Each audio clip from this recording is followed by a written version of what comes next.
Major support for Out to Lunch is provided by the law firm of Jones Walker, established in 1937 with over 375 attorneys in offices throughout the U.S., providing a comprehensive range of services to a local, national, and international client base. JonesWalker.com. And by the East Baton Rouge Parish School System, inspiring humanity through transformational learning in the classroom and community. Initiatives like Pathways to Bright Futures allow students to graduate high school with an associate degree or an industry-based credential, along with their high school diploma. More information at ebrschools.org. From Mansur's on the Boulevard, we're out to lunch with Stephanie Regal. It's business, Baton Rouge style. Hi, I'm Stephanie Regal. Welcome to Out to Lunch. If you've ever dreamed about writing or dabbled in writing, then you've probably engaged in that fantasy where Terry Gross or Oprah or whoever your favorite interviewer happens to be is asking you about your brilliant new bestseller or your memoir or that thriller you wrote. And for most of us, it's just a daydream. But a rare handful of writers are also published authors of books with titles to their names by legitimate publishers. How does this happen? Is there a secret to getting someone to read your manuscript? And if a publisher picks you up, does it change your life? With me today to discuss this is Michael Rubin, a full-time attorney specializing in appellate law with the high-powered McGlinchey firm here in Baton Rouge, who is also a successful author of legal thrillers that, like John Grisham's gripping novels, center on things Mike knows well: the Deep South, racism, family legacies, and where law intersects with the criminal justice system. Michael and his wife write their novels together as co-authors and have 3 titles so far to their names: The Cottoncrest Curse, Cashed Out, and A White Hot Plan, some of which have been published by LSU Press and earned the couple several book awards.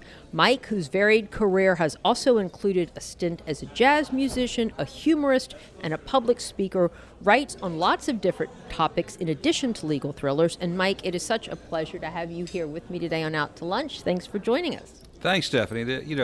Writing is something that we all, I think, want to do. And I think everybody has a book in them, but not everybody has a book finished. And everybody who I talk to at book events and book seminars, and then this includes John Grisham and Scott Turow and others, say the way to write a book is to finish it, not to correct it as you go. Nobody publishes the first draft. You can always correct it at the end, but unless you get through the book the first time, you'll never finish it. Well, I have lots of questions about that. Joining us at the table today is another author, Barbara Sims, whose 2014 book, The Next Elvis: Searching for Stardom at Sun Records, is a memoir of her years working as a publicist and promoter at Sun Records in Memphis in the male-dominated workforce of the 1950s. At the time, Barbara was in her early 20s, just out of college, and her job at Sun placed her in the studio with the likes of Johnny Cash, Roy Orbison, Jerry Lee Lewis, Charlie Rich, and none other than Sun's legendary founder, Sam Phillips. Like Mike, Barbara has had a rich and varied career, and though her time at Sun Records was perhaps the most glamorous chapter, she went on to become an English professor at LSU here in Baton Rouge for many decades, and now she is enjoying the 3rd chapter of her career as a public speaker about her years and doing those speeches mostly on cruise ships and river cruises, which sounds like so much fun. So, Barbara, it's so much fun to have you here with Mike. You also are published by LSU Press. I believe y'all knew each other outside of this, so welcome. Thank you, Stephanie. I'm privileged to be here. I hear your show all the time and enjoy it, and I'm looking forward to having a conversation and with my friend Mike. I've read all his books, and I think that, it's nice that we can all be together. Well, that's so great. And Mike, back to what you were talking about, some of your overarching sort of trade secrets. I mean, how did you get started in it, though? The Cottoncrest Curse, your first one. Is this something you'd always dreamed about doing? Or? Well, my wife and I would walk at 4:30 in the morning. And after you talk about what that, our kids were younger then, after you talk about who was taking what child to what event, the question is, how do you stay awake? So we would start making up stories and we would make notes. And after about 6 months to a year, we realized we might have a novel in that. So we started writing, and it turned out great. And then, so that sounds ideal. But then how do you take that great manuscript, that great story, and convince someone that it's worth publishing? Well, we got an agent in New York who read it and liked it a lot. and the agent was convinced that this had legs, and so we ended up at the LSU Press, and it was wonderful. The LSU Press has been just a great place for us, and then we've also used our latest book, which is A White Hot Plan, is published by the University of Lafayette Press, and they've also been just wonderful to us. Okay, very good. And Barbara, unlike Mike, who writes fiction, yours is a memoir. Exactly. And the story about how you started at Sun Records is just amazing. A journalism major out of Alabama Right. in the mid-50s. Right.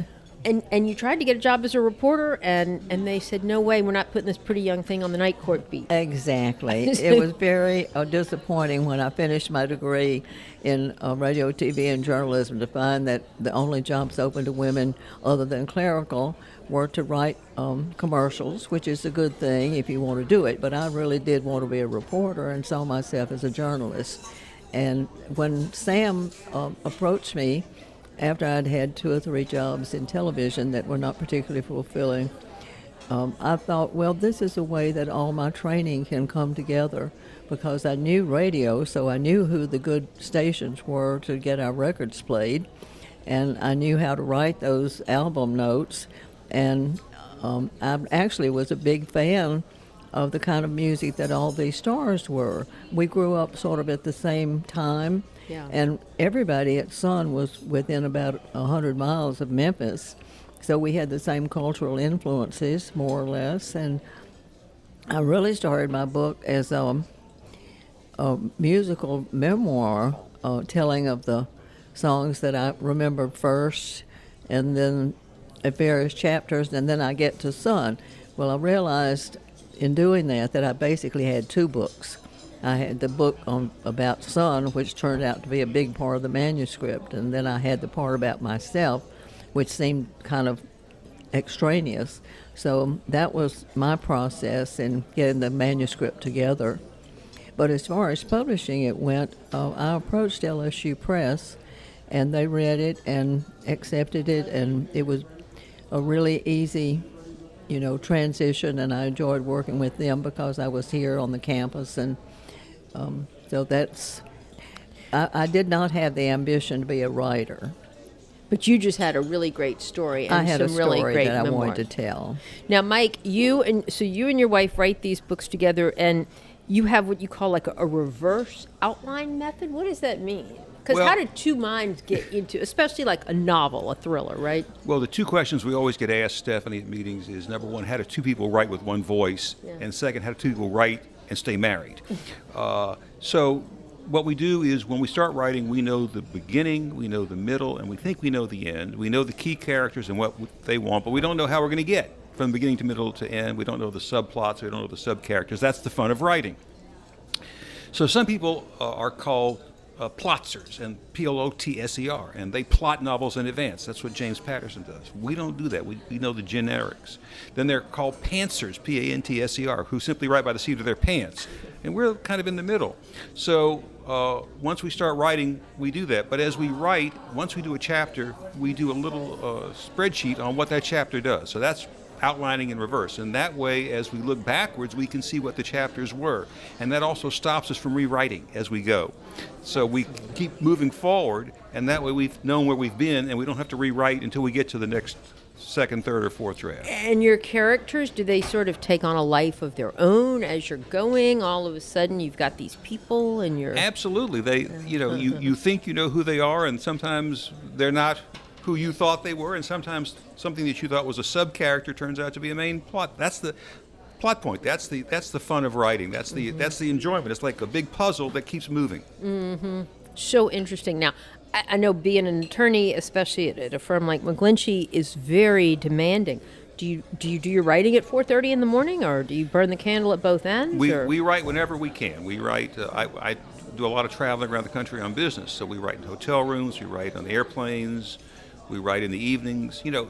And people say, well, how do you find time to write? And the answer is, we all find time to do those things that we enjoy. If you like baseball or football, you'll find time to go to a game. Well, if you want to write, you can find time to write. Yeah, that's very, very true. And Barbara, they say that we have to resist the temptation to write history in reverse. When you were living that experience at Sun, Exactly. did you know just how profound a shift in music and culture was underway, or were you just sort of caught up in it at the time and didn't realize how significant these musicians and influencers like Sam Phillips would be? I have reflected on that so often, and I realized that Elvis was a big phenomenon. I call the book The Next Elvis because all the people who came afterwards wanted to be the next Elvis, and there would never be another Elvis, obviously. I knew that they were on network television. I knew we were selling millions of records. So in a sense, I realized we were important, but I didn't know, and I don't think Sam Phillips could guess how long it would last. It amazes me to think that today people that when I do my lectures and I play parts of these songs and do videos of the stars, how truly admired and sort of revered in a way people like Johnny Cash and Elvis and Roy Orbison have remained through the years. So the answer is yes and no. I knew they were important. I didn't know how long it would last. Mm-hmm. And there are intervals, of course, after our Sun and the rockabilly phase, then we had the British invasion, which many people don't realize the extent to which the Sun catalog contributed. But our Carl Perkins had 5 of his songs recorded by the Beatles very early. And Carl Perkins also opened for the Rolling Stones. So there was a continuity, even though there was a shift in the type of music that was being played. Sure. And you knew how to write, obviously, when you went over there, but I love how early in your book you talk about how you were sitting there pondering whether you should take the job because you just weren't sure you would be able to write liner notes for these records. How did you learn to write for or to the music to promote it? Well, Stephanie, it wasn't so much that I didn't know how to write for the music that I would hear. It's that I didn't know how I would fit into all these multiple jobs of interfacing, for example, with the trade publications and with the distributors, because a big part of my job was sales, and I needed to, be conversant with the whole business end of the record business. And that was my inhibition. Plus, to tell you the truth, it didn't seem like any environment that I had ever been in. People just coming and going, and all of them with guitars strapped on their backs, and I never had experienced, life exactly the way it was lived there. Sam Phillips would, I tell in the book how he wanted to interview me at 8 o'clock at night in my apartment. He made appointments for lunchtime and broke them all, but called me up all of a sudden, and that was when my interview was going to be. And he was a night person, and so, a lot of times I was on my own. I was just there doing what I felt I should do without any direct supervision, and I sort of sensed that. But I got a good feel for it after I also tell how I did freelance work for several months, and I gained the confidence that I would be able to do it. And then I found, to my great delight, that it was a wonderful job, and I had so much fun doing it. You're listening to Out to Lunch. I'm Stephanie Regal. I'm talking to author Barbara Sims and Michael Rubin. Michael, I know when you write, it's such a labor of love, and then you produce this work, and hopefully it's published like with y'all, but how much have you had to go out, Mike, with your wife and really sell your books? Do you do the circuits, the book fairs, or do you just let your publishers handle it? No, we do a lot on our own. We have social media sites. I have a website called www.mrubin all one word.com. We go to national conferences. There's we just did one in Bethesda, Maryland called Malice Domestic. We'll be at Killer Nashville. We'll be out in California at something called BoucherCon. We'll be doing Barnes & Noble on January 10th. And part of that sales job and pitch job is people want to meet the authors, which is great. Mm-hmm. And in addition, you have to have a pitch for each book, like an elevator pitch. So, for example, our latest book, A White Hot Plan, here's the pitch for this. disgraced New Orleans homicide detective fired from the force and relegated to writing speeding tickets in a rural parish stumbles across a terrorist plot to bomb New Orleans. So that's the pitch. So good. So good. So, yeah, and it's a lot of fun. It's wonderful to meet with other authors. In fact, that's how Barbara and I first met. Okay. It was through the LSU Press. And, she publishes nonfiction, I publish fiction. But, writers have a lot in common, which is it is a solitary process to write, and that you're writing for an audience that you hope is there, that you hope will enjoy what you're writing, and you write what you enjoy writing. Mm-hmm. And the whole nature of publishing obviously has changed very much over the past 2 decades. I know your book was 2014. Yours have been published relatively recently. The first one was 2014. The last one, The White Hot Plane, just came out in March, and one of our books has been picked up in Europe and published in translation in Europe. So yeah, it's a continuing. But people are still reading hardbacks, paperbacks. They read the whole hardbacks, Kindle paperbacks. Thing, I don't see as many as I did a decade ago. They read audiobooks. Well, they're reading on the phones too. If you go on an airplane, you'll be amazed at how many people are reading something, but it's on their phone, not on a Kindle or not on a Nook. But are you getting rich off of it yet, or is it still just I'm not giving fun? up my day job, but I certainly love what we do, and we're pleased that the publishers are pleased with it, which is, of course, an important aspect. You want the publishers to pleased and want to publish the next book as well. Barbara, I want to know about Elvis and Roy Orbison, but I really love the image of the 24-year-old young lady in 1957 in this world. I mean, were you intimidated? How did they treat you? Was it the Mad Men kind of thing that we see on TV, or? No, I don't. I never watched Mad Men, but from what I heard of it, it was not the atmosphere. Everyone basically treated me very well. Some of the musicians at first kind of gave me a hard time. They just sort of initiated me, and a couple of them wanted to go out with me, and I, absolutely said at the beginning, this is not going to happen. It was in the world of business. I found that I was respected by the distributors because I had a product they wanted, and I knew how to talk business to them, largely through Sam's tutelage and then just common sense. But I was while I was waiting for us to go on the air, I opened up my book to one section about my going to a convention of music operators, jukebox operators, and they had an event called Ladies' Day, and it was advertised as wives of the members, and it was just assumed there weren't going to be any women except wives. Wow. And it was the same, in reflection. I knew of no other woman in a position like mine in the record business. Yeah. I think there may have been one at one of the majors that I've read about in a trade publication, but it was very unusual for a woman to be given authority. So that was my follow-up question. You were literally the only one that you would encounter in meetings or conversations. I seem to have been, sort of, and that, of course, is due to the fact that Sam Phillips was totally unprejudiced.